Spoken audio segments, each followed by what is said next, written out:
members of the judiciary, family and friends of Dr. Zola Skweyiya,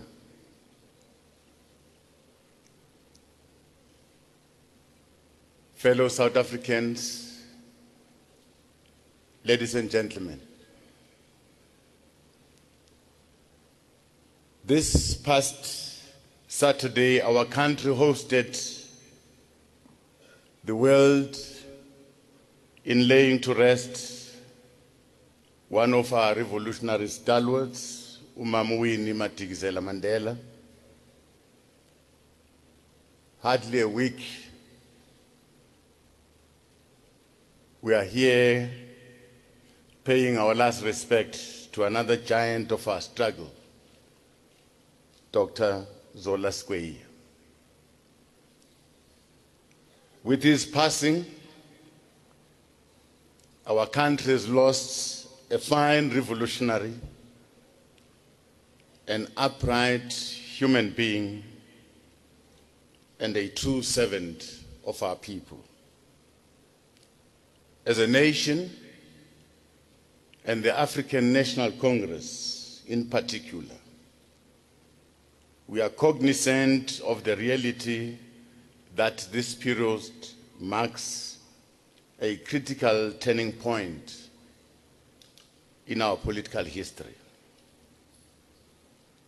It is time when we are losing the generation of outstanding leaders that made an immense contribution to our freedom. In this hour of grief and loss, we find comfort that Dr. Skweyiya leaves a rich legacy behind for all of us to emulate.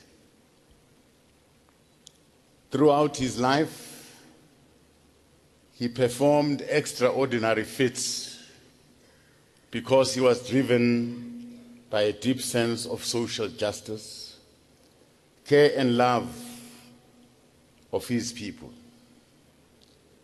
It was his deep hatred for racial oppression and injustice that inspired his lifelong activism. Dr. Zola Skweyiya was a very loyal cadre of the ANC. He was a deep thinker and a very rational person, and yet disciplined in his own conduct and in understanding the ANC and its reputation. As a loyal member of the ANC, he gave absolute loyalty and obedience to the leadership of his organization. But he was also an independent person, but careful nonetheless as to how he expressed himself amongst his own comrades.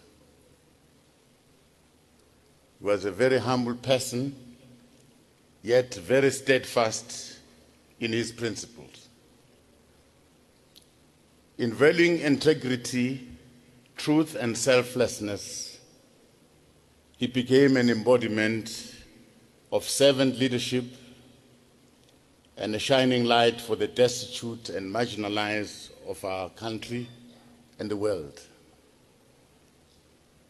Trained as a lawyer, he understood the power of law as an instrument of effecting political change and advancing justice and equality. As a cabinet minister, his work was really pioneering. The many strides that we made as a country, especially on the enjoyment, promotion, and protection of basic human rights, as provided for in our Constitution, are partly due to Dr. Skweyiya's contribution and personal drive and conviction. He succeeded in serving our nation with distinction because of his love for the people was authentic. His enthusiasm for their dreams and aspiration was unsurpassed. As a living personification of fairness and justice, his demeanor exemplified a special sensitivity to the needs of the most vulnerable amongst ourselves. Because of his passion for life and deep love for his people, he became a revolutionary cadre par excellence. He epitomized a cadre of unquestionable loyalty and dedication to his people. In 1985, Oliver Tambo, whom he worked with for many years in exile, must have had in mind a good human being of the caliber of Dr. Skweyiya when he said, I quote,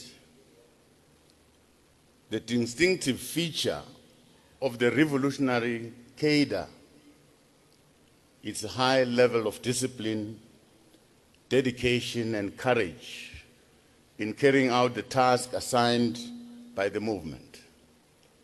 Such cadres are guided by our goal of a united, non-racial, and democratic South Africa." Close quote. Dr. Skweyiya placed the integrity of the organization above all else. In executing his responsibilities, he understood that his very actions will always be mirrored against what the ANC stands for. And for this reason, his revolutionary morality always took central stage of his life and conduct.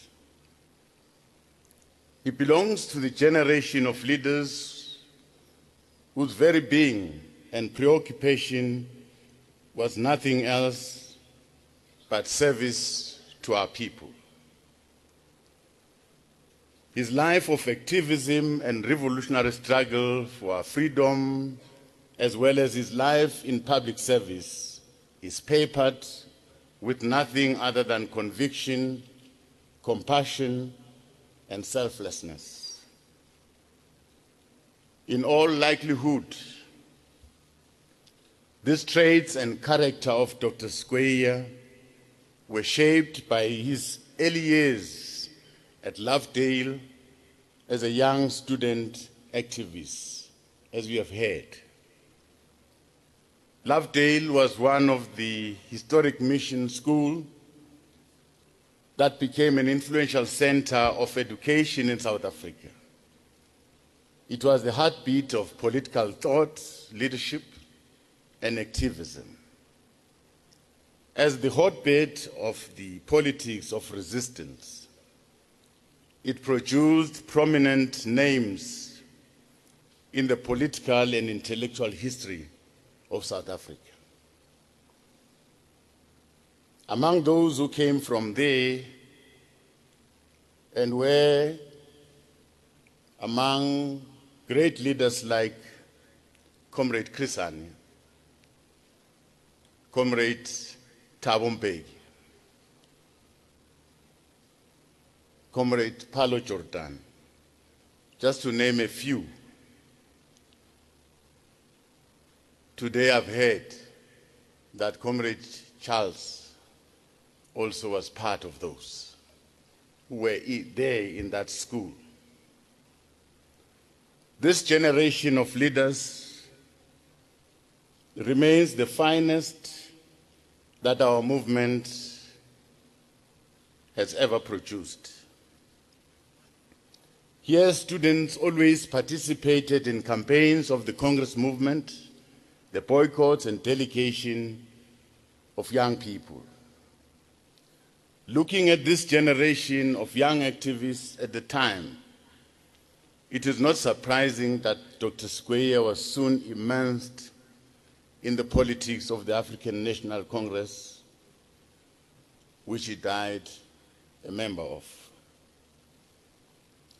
He proceeded to pursue his tertiary education at the University College of Fort Hare, which was another center of intellectual, academic, and political life in our country. In this period, between 1961 and 1964, was one of the intense repression moments in our country. The escalation of the politics of resistance led to the Rivonia trial. The banning of our organization and many liberation organizations led directly to the establishment of the armed struggle. Together with his generation of young activists, Comrade Zola was among those pioneering cadres who left the country and established the external mission of the ANC and Umkhonto we Sizwe.